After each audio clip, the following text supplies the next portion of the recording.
Olá, meu amigo, meu irmão, tudo bem?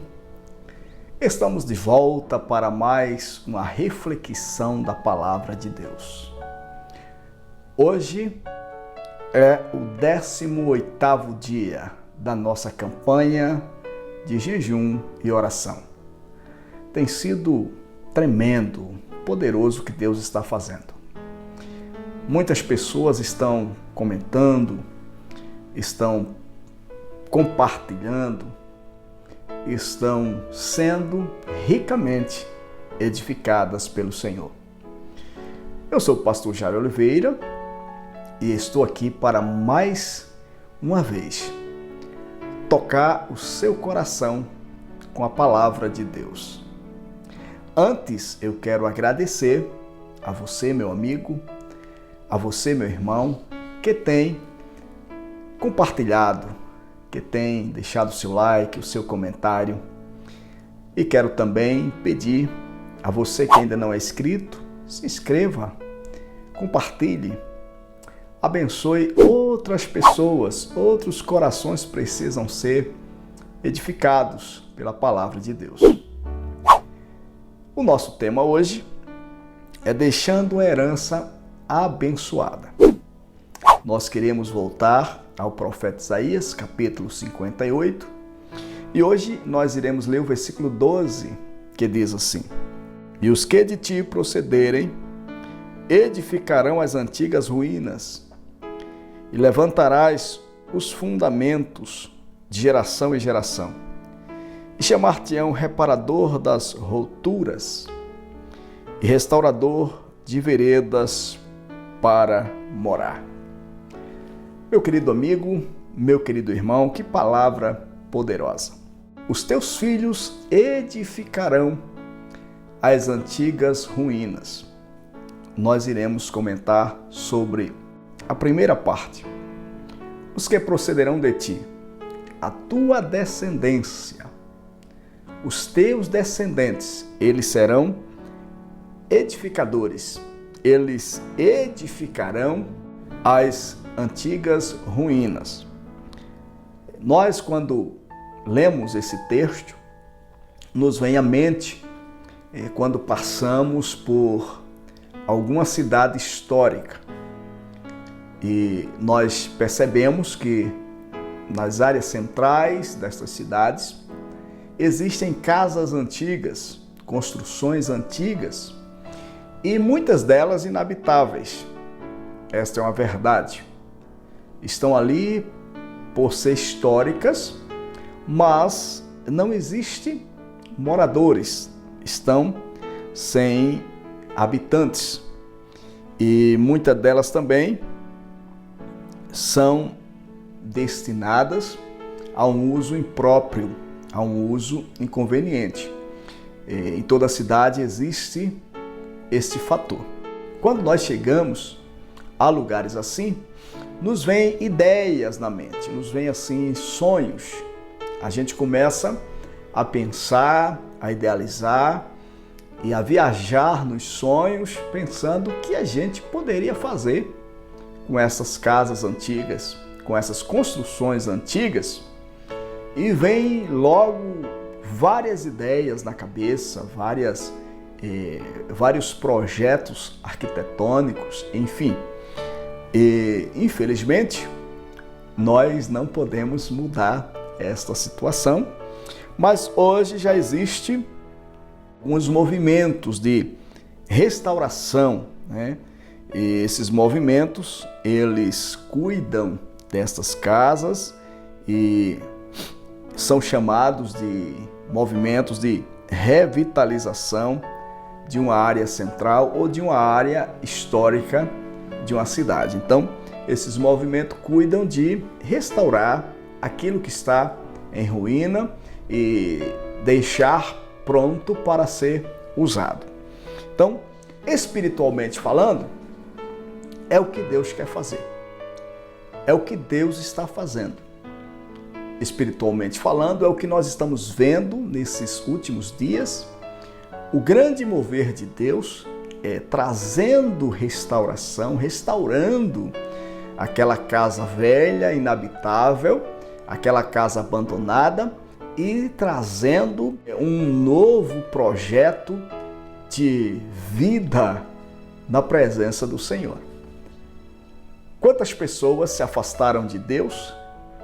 Quantas pessoas estão longe do Senhor? E durante esta campanha de 21 dias de jejum e oração, nós estamos vendo pessoas sendo tocadas, se voltando a Deus, buscando estar mais perto do Senhor. E estamos realmente em uma grande reconstrução, reconstruindo ruínas antigas. E quando nós pensamos nisto, nos vem à mente a história de Jerusalém na época de Neemias.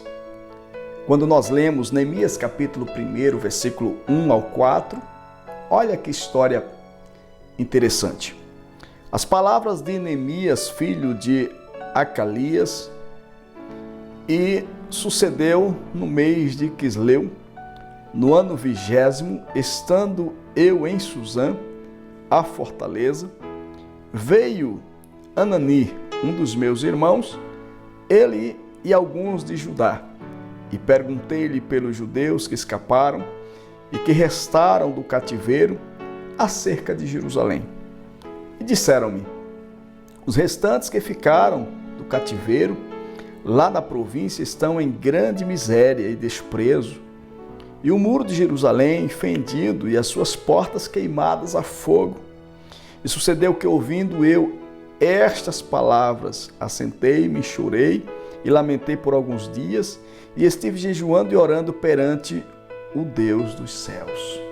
Olha a atitude de Neemias quando ele soube que a sua cidade estava destruída.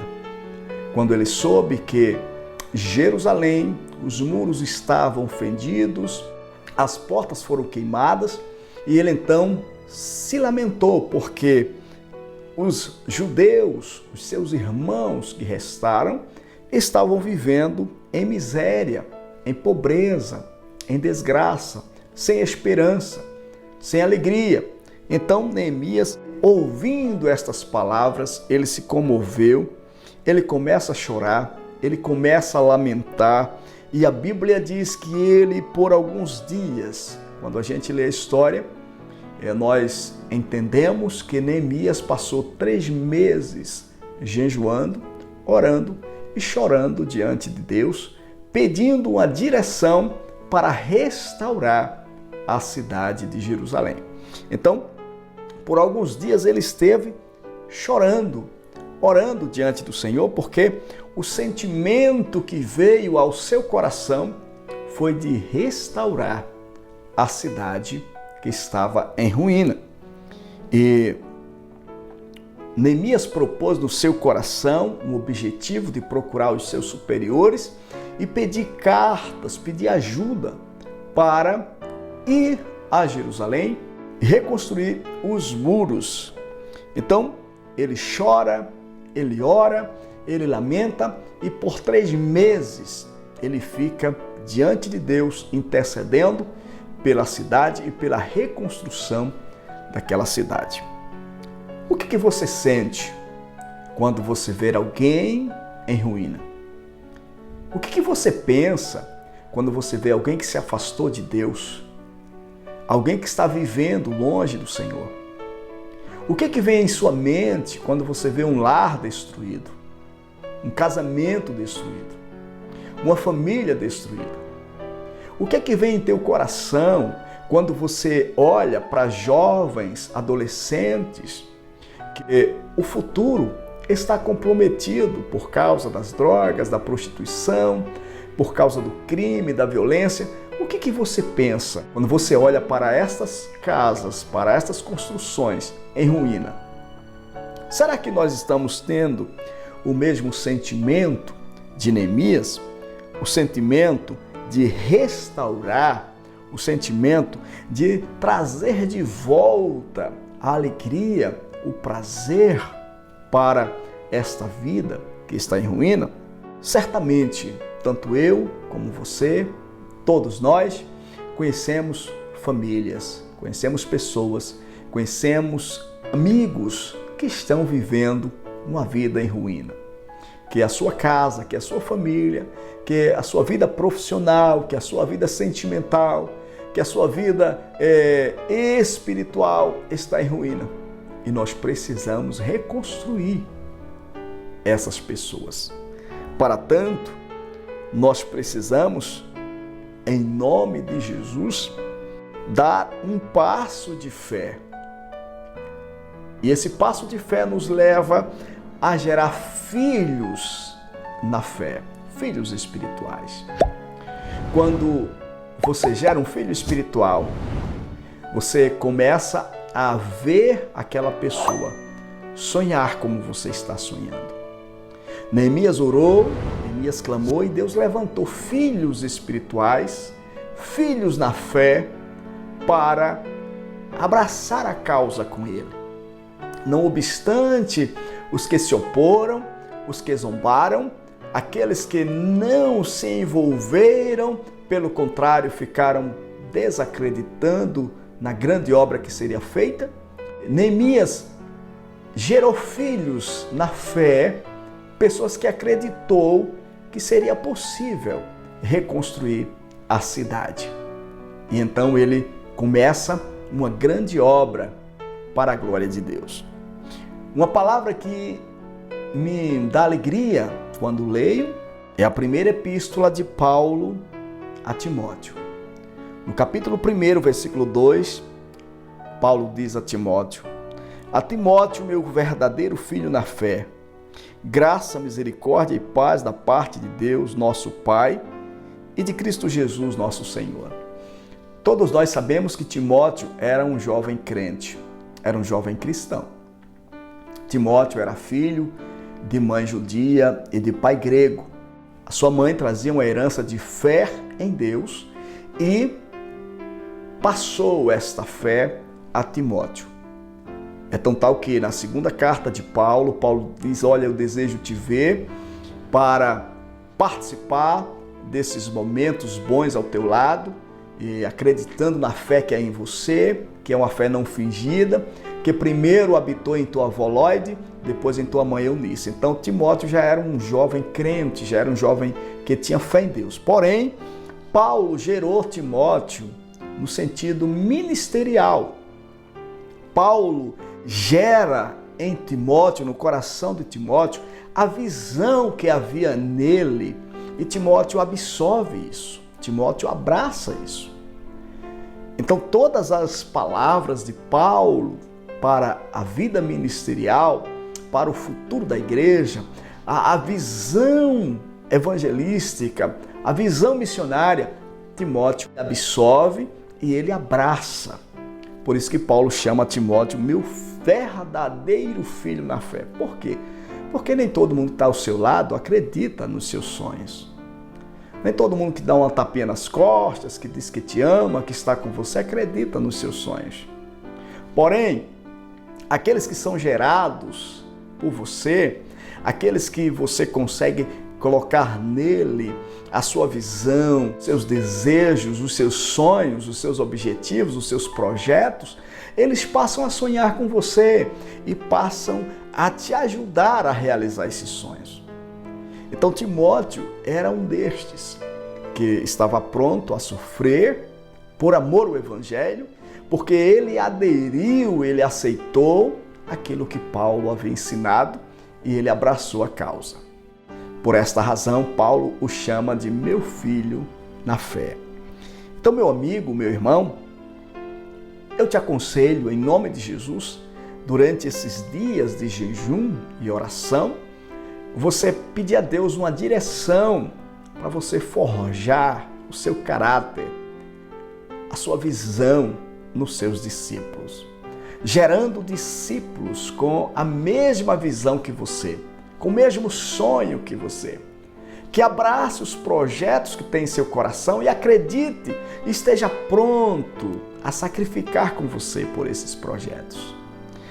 Jesus Cristo, os discípulos, e esses discípulos se tornaram exemplo e instrumentos de Deus para a realização daquilo que Jesus colocou em seus corações. O profeta João, quando fala de Jesus, no Evangelho de João, capítulo 1, versículo 16, diz o seguinte: e todos nós recebemos também da sua plenitude e graça sobre graça. Olha, gente, que coisa forte, que coisa maravilhosa. Graça sobre graça.